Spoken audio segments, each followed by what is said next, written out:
Cette chaîne actuellement piratée par un demeuré en manque de reconnaissance et d'affection, et qui n'a su rien trouver de mieux à construire dans sa vie que cette activité de piratage pour se donner un peu d'importance. Une activité de censure sur YouTube dont il a pris l'entière responsabilité, et qui désormais le nourrit, avec toute une communauté autour de lui, dont l'activité principale dans leur vie est aussi donc de censurer les chaînes sur YouTube qui ne leur plaisent pas, notamment par le signalement massif de vidéos. Une activité minable déployée par des pervers et parasites, et que des gens comme moi doivent traîner comme des boulets sur YouTube. Un problème qui bien sûr prochainement va trouver son remède. C'est une promesse que je fais à tous ceux qui aiment cette chaîne, qui apprécient mon travail et qui attendent aussi comme moi que cette chaîne trouve le succès qu'elle mérite. Et toutes les informations que partage cette chaîne, bien sûr, un bien plus large public. Merci d'être là, et à présent, bonne vidéo.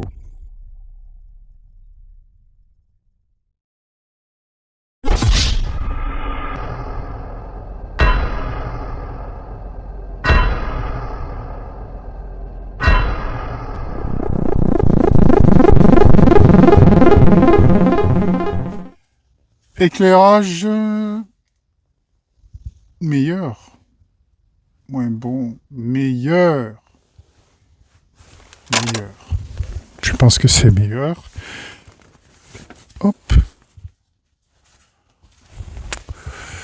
Bonjour à toi, donc, qui vient sur cette vidéo. Tu l'as vu dans le titre ou dans la miniature. Je voudrais ici parler de la forme des arcs-en-ciel. Ça fait des années que j'ai des vidéos là-dessus, que j'imagine un jour faire, que des informations que j'imagine un jour donner. Jusqu'à aujourd'hui, je n'ai eu la motivation nécessaire et l'énergie pour faire ces vidéos-là.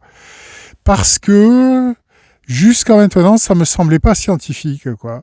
Cette idée que les arcs-en-ciel donnaient la forme du dôme, qui se trouve au-dessus de la Terre plane, ne me semblait pas scientifique.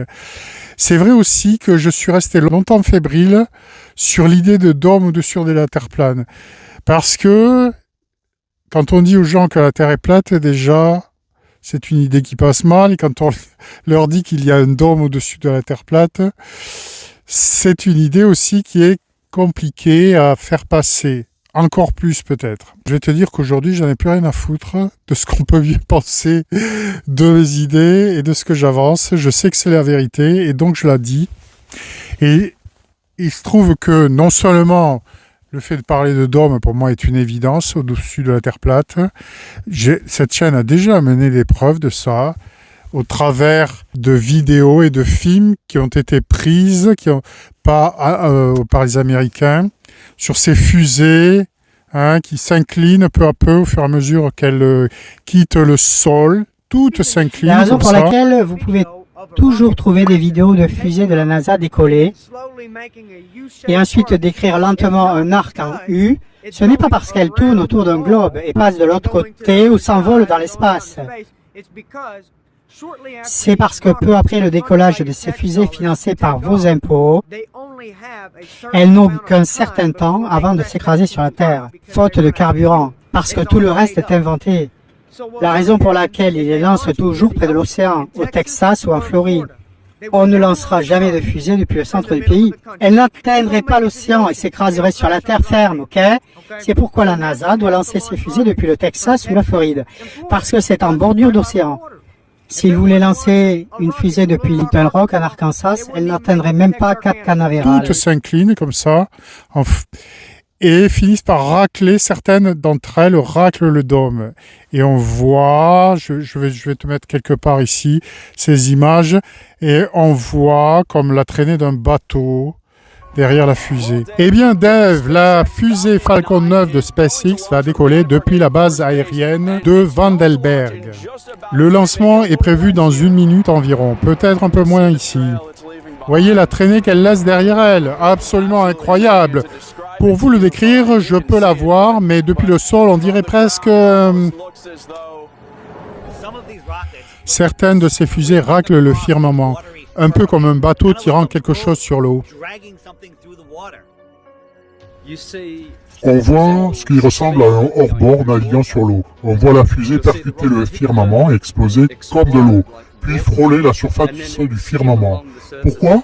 Eh bien parce que c'est de l'hydrogène, c'est de l'eau. Je ne sais pas exactement ce qu'elles font, mais elles ne volent pas dans l'espace. C'est presque comme s'ils nous le jetaient au visage. Regardez, on se heurte à une barrière solide. Ces fusées semblent littéralement rebondir sur l'océan comme un bateau dans l'océan, créant des vagues. Regardez les images. Ils nous le mettent sous le nez. C'est de la divulgation discrète. Ils ne peuvent pas simplement affirmer qu'il y a un firmament, que nous sommes sur une terre plate ou quoi que ce soit d'autre. Ils ne peuvent pas simplement le dire. Il ne faut que donner de simples indices. Voilà, c'est l'information que ce dôme n'est pas quelque chose de cristal, c'est pas un cristal, c'est quelque chose qui est de l'eau.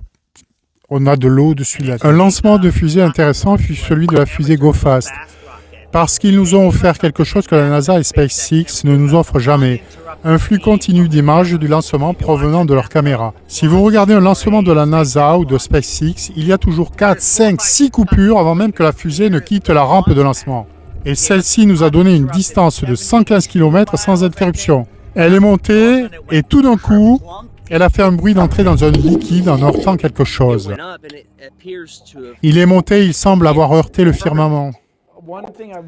Une chose que je veux que votre génération accepte, c'est que la Terre est un système fermé. Nous ne pouvons pas quitter la Terre. Il n'y a nulle part où aller. Bon, des idées qui sont quand même difficiles quand on n'est pas du tout sur l'idée de Terre plane, quand on a décidé que de toute façon, envers et contre tout, la Terre ne pouvait pas être plate.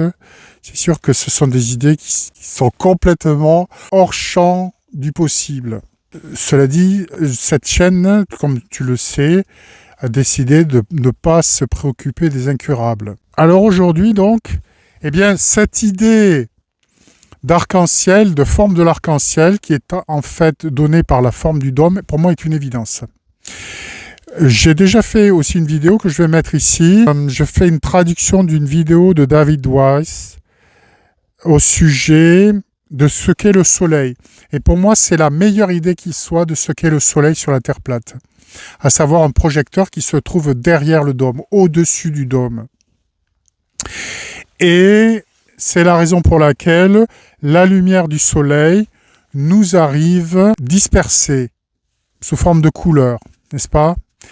Et c'est un arc-en-ciel qui est révélé par la pluie ou la brume sous forme d'arc-en-ciel, c'est-à-dire que la pluie ou la brume ou les gouttelettes d'eau en suspension dans l'air servent d'écran pour cette lumière du soleil qui nous arrive dispersée.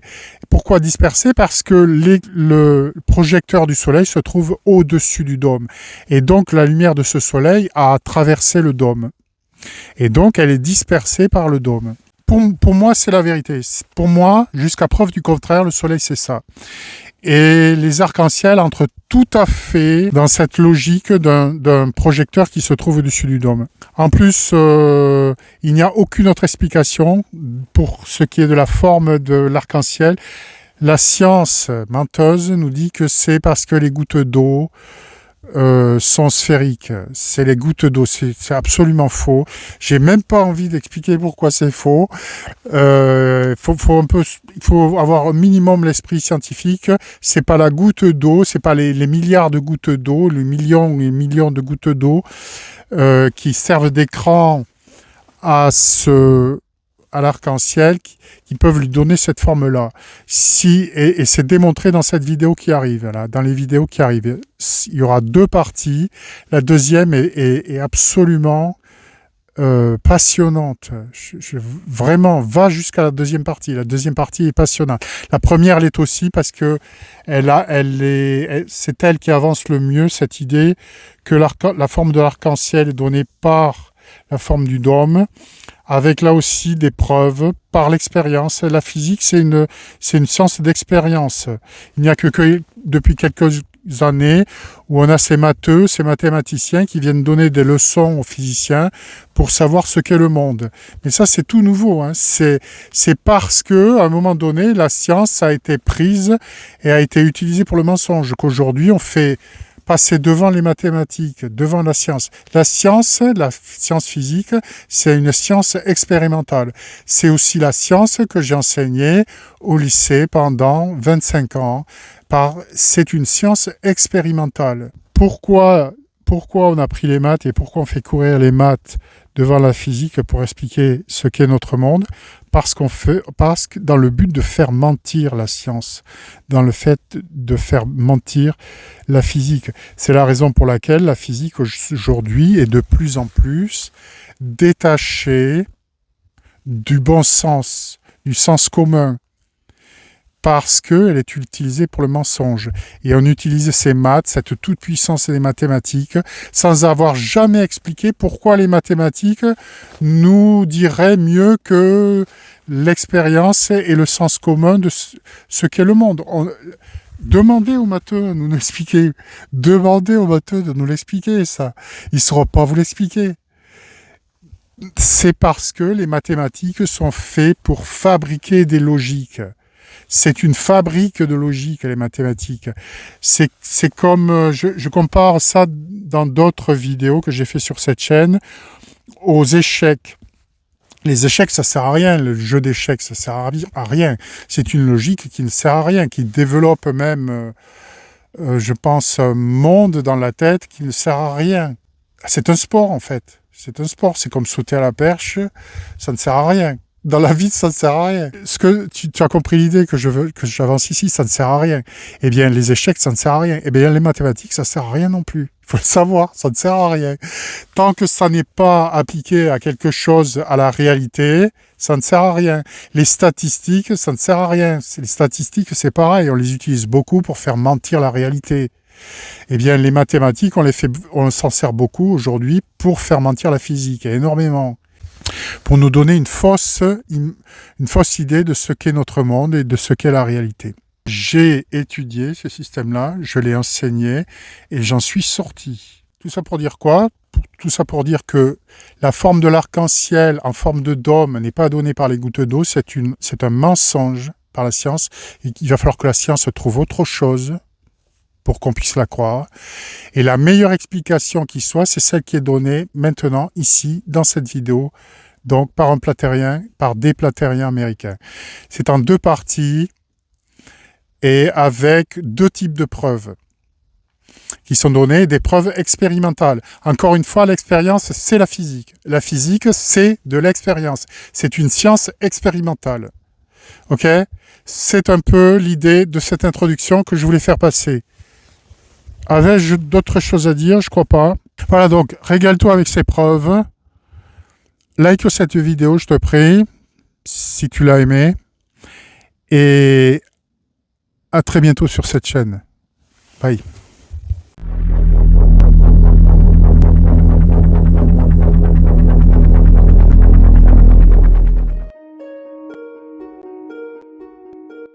Bonjour à tous. J'ai pensé faire une petite vidéo très rapide et simple sur les arcs-en-ciel. Beaucoup d'entre vous se sont toujours demandé pourquoi l'arc-en-ciel a la forme d'un dôme. Pourquoi est-il toujours arqué? Dans cette vidéo, je vais vous montrer comment se forme l'arc-en-ciel, ce qui le provoque et aussi ce qui cause le double arc-en-ciel au-dessus. C'est vraiment très simple. La science nous explique qu'un arc-en-ciel est causé par la lumière du soleil et les conditions atmosphériques. La lumière pénètre dans une gouttelette d'eau, ralentit et se courbe en passant de l'air à l'eau plus dense. La lumière se réfléchit ensuite à l'intérieur de la gouttelette, se décomposant en ses longueurs d'onde ou couleurs composantes. Et lorsque la lumière sort de la gouttelette, elle forme un arc-en-ciel. D'accord? Ça, c'est ce que dit la science. Évidemment, c'est faux. Il suffit d'avoir l'esprit même juste un peu scientifique pour savoir que c'est faux. La forme de l'arc-en-ciel ne peut pas venir de la forme de la goutte d'eau. Allons. Ce qu'on ne vous dit pas, par contre, c'est que les gouttes de pluie servent uniquement d'écran pour capter la lumière réfléchie. Pour comprendre cela, il faut comprendre ce qu'est la réfraction. La réfraction est la déviation d'un rayon lumineux ou d'une onde énergétique de sa trajectoire rectiligne, lorsqu'il passe obliquement d'un milieu comme l'air à un autre comme le verre, où sa vitesse est différente. Voici un exemple de réfraction. La lumière blanche doit traverser un prisme, généralement en verre, en cristal ou en miroir, ce qui provoque l'apparition des couleurs, comme vous pouvez le voir ici. Je vais vous expliquer. Le prisme est un verre quelconque.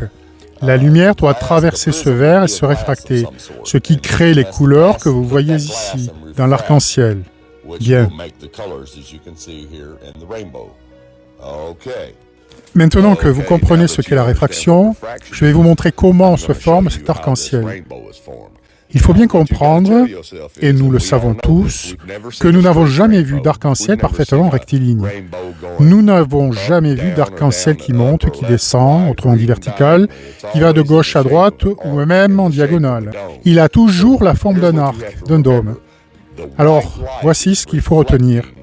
La lumière blanche se reflète à travers un prisme, qui est forcément en verre, plexiglas ou quelque chose d'approchant. Donc, quel que soit l'élément sur lequel la lumière du soleil se reflète, quand vous voyez un arc-en-ciel, c'est la forme du prisme qui frappe, c'est-à-dire la voûte de verre, le dôme de verre. C'est pour cela qu'il a cette forme. L'arc-en-ciel, quant à lui, est toujours là. Simplement, on ne peut le voir que lorsqu'il pleut.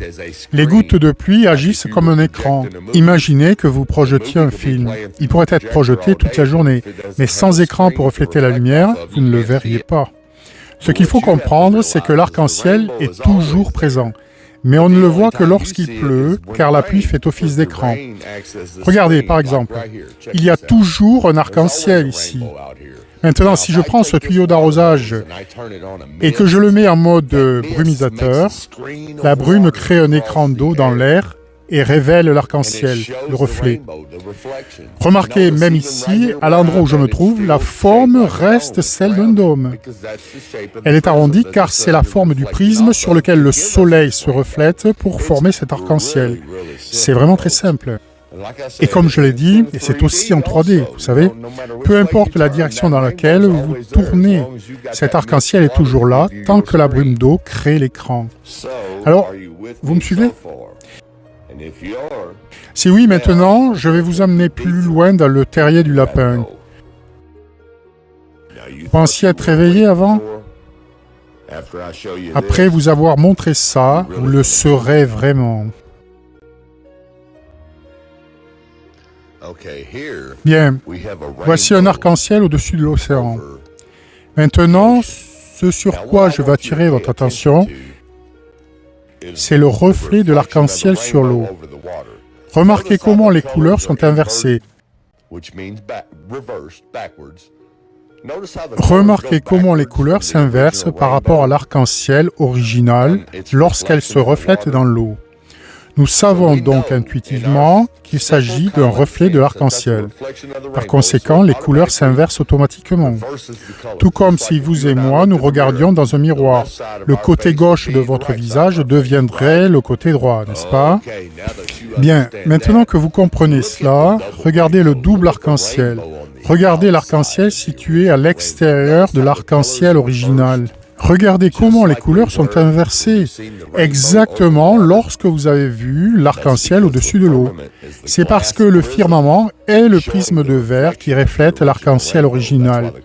C'est pourquoi les couleurs sont inversées. Maintenant, comme vous pouvez le voir ici, j'ai dessiné un arc-en-ciel sur une feuille de papier. Mais je vous montre comment les couleurs s'inversent, comment elles s'inversent lorsque je tiens la feuille devant un miroir. Cela prouve donc que c'est exactement comme vous l'avez vu au-dessus de l'eau. Lorsque ces couleurs sont inversées, on obtient le reflet de l'arc-en-ciel dans le ciel. Maintenant, si l'on cherche comment créer un arc-en-ciel à l'intérieur, voici ce que l'on trouve. Il vous faut une lampe de poche ou une journée ensoleillée, un miroir d'au moins 5 cm sur 5 cm, un récipient d'eau, un CD ou un prisme. Nous utilisons celui-ci, le prisme en cristal Teto 2.5. C'est parti, je vais vous expliquer tout cela en détail. Très rapidement, on va remplir le bol d'eau, on va utiliser le miroir. Il faut se rappeler que le miroir est plat. Il est droit et plat. Donc, notre arc-en-ciel qui va se refléter sur le mur, qui représente les gouttes d'eau ou la brume, et qui sera donc notre écran. Et regardez ça. Ce sera un arc-en-ciel droit, une ligne droite, d'accord? Parce que c'est un miroir plat et droit. Maintenant, regardez ça. Si je prends un verre rond en forme de dôme et que je laisse la lumière du soleil le traverser, devinez quoi? J'obtiens un arc-en-ciel en forme de dôme arrondi, exactement comme vous le voyez chaque fois qu'il pleut, car les gouttes d'eau forment un écran qui permet de voir ce qui se projette d'en haut. Mais maintenant, si j'ai créé un double arc-en-ciel ici, il n'est pas inversé. Les couleurs ne sont pas inversées, car il n'y a pas de réflexion comme ici où les couleurs sont inversées. Car ce que vous regardez est le reflet de l'arc-en-ciel dans le firmament de vert au-dessus. Exactement comme vous voyez le reflet de l'arc-en-ciel dans l'eau au-dessous. Ce n'est qu'un reflet. Et comme je vous l'ai montré précédemment, l'arc-en-ciel est toujours présent. Il suffit d'un écran pour le capturer. De la même manière qu'il faut un écran de cinéma pour projeter un film. Le film est toujours là, mais il faut un écran pour le capturer, comme vous le voyez ici. Donc, comme je l'ai dit, chaque fois que vous voyez ce double arc-en-ciel, vous ne voyez qu'un reflet de l'arc-en-ciel, une image miroir de l'arc-en-ciel dans la voûte céleste.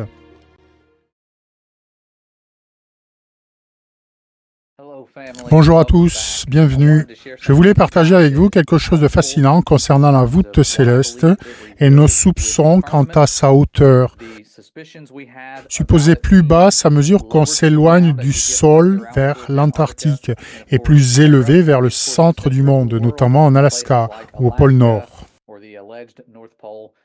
Je vais vous montrer quelque chose qui m'a vraiment étonné dans le cadre d'une leçon sur la création liée aux arcs-en-ciel.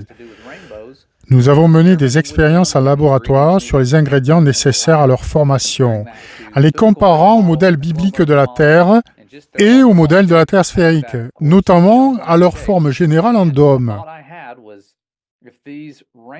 Je me suis demandé si ces arcs-en-ciel étaient liés à la voûte céleste et à ses variations d'altitude, et si leur forme variait également. Et je vais vous montrer quelques images trouvées lors de mes recherches en Alaska. Vous voyez ce motif ici, une arche extrêmement haute. Et voici un autre arc-en-ciel en Alaska, à quelques centaines de kilomètres à l'ouest, d'Anchorage. Et puis un autre, toujours en Alaska. Ce motif est vraiment unique et impressionnant. Il ne ressemble pas à ceux qu'on voit par ici. On dirait presque un triple arc-en-ciel. On a des arcs-en-ciel doubles, mais celui-ci est spectaculaire. Je n'en ai jamais vu un comme ça dans ma vie ici. Et pourtant, j'en ai vu beaucoup. Mais c'est l'Alaska. Un peu plus au sud, au Canada, voici un autre double arc-en-ciel typique, semblable à ceux que j'ai vus de nombreuses fois. Mais ensuite, allons encore plus au sud, très au sud, en Australie. Voilà à quoi ressemblent les arcs-en-ciel. Alors, j'ai cherché des images d'arc-en-ciel en Antarctique. Et là, oh mon Dieu, regardez ça, un arc-en-ciel plat. Il est tellement plat, regardez-moi ça. Cette photo a été prise en février 2009 par la BBC pendant le tournage de, devinez quoi, La planète gelée. L'ironie, c'est qu'ils tournent une émission qui s'appelle Planète et que l'arc-en-ciel est d'une platitude incroyable. On dirait presque que si on essayait de passer dessous, on se cognerait la tête. C'est spectaculaire. Et ça semble vraiment confirmer nos soupçons. La voûte céleste est plus basse en Antarctique. Voici une autre photo prise par Michael Eggereno. Elle n'est pas aussi basse que la précédente. L'endroit est peut-être légèrement différent, mais regardez comme c'est bas comparé à ce qu'on voit d'habitude dans l'hémisphère nord, comme moi je les ai vus en tout cas. Les arcs-en-ciel ne sont jamais comme ça. Je n'en ai jamais vu d'aussi bas. Alors, allez en Antarctique, observer les arcs-en-ciel, etc.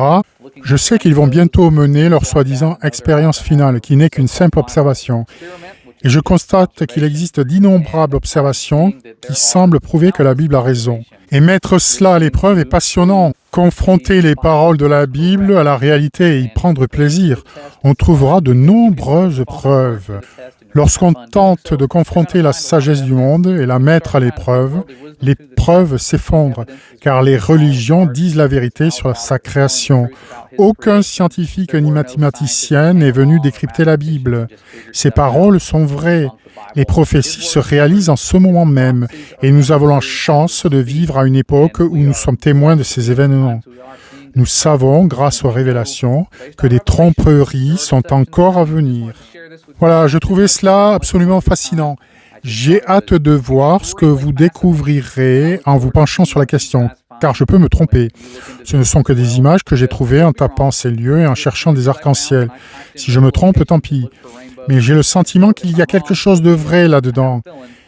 Et il y a une raison pour laquelle je n'ai jamais vu d'arc-en-ciel aussi plat que celui-ci en Antarctique.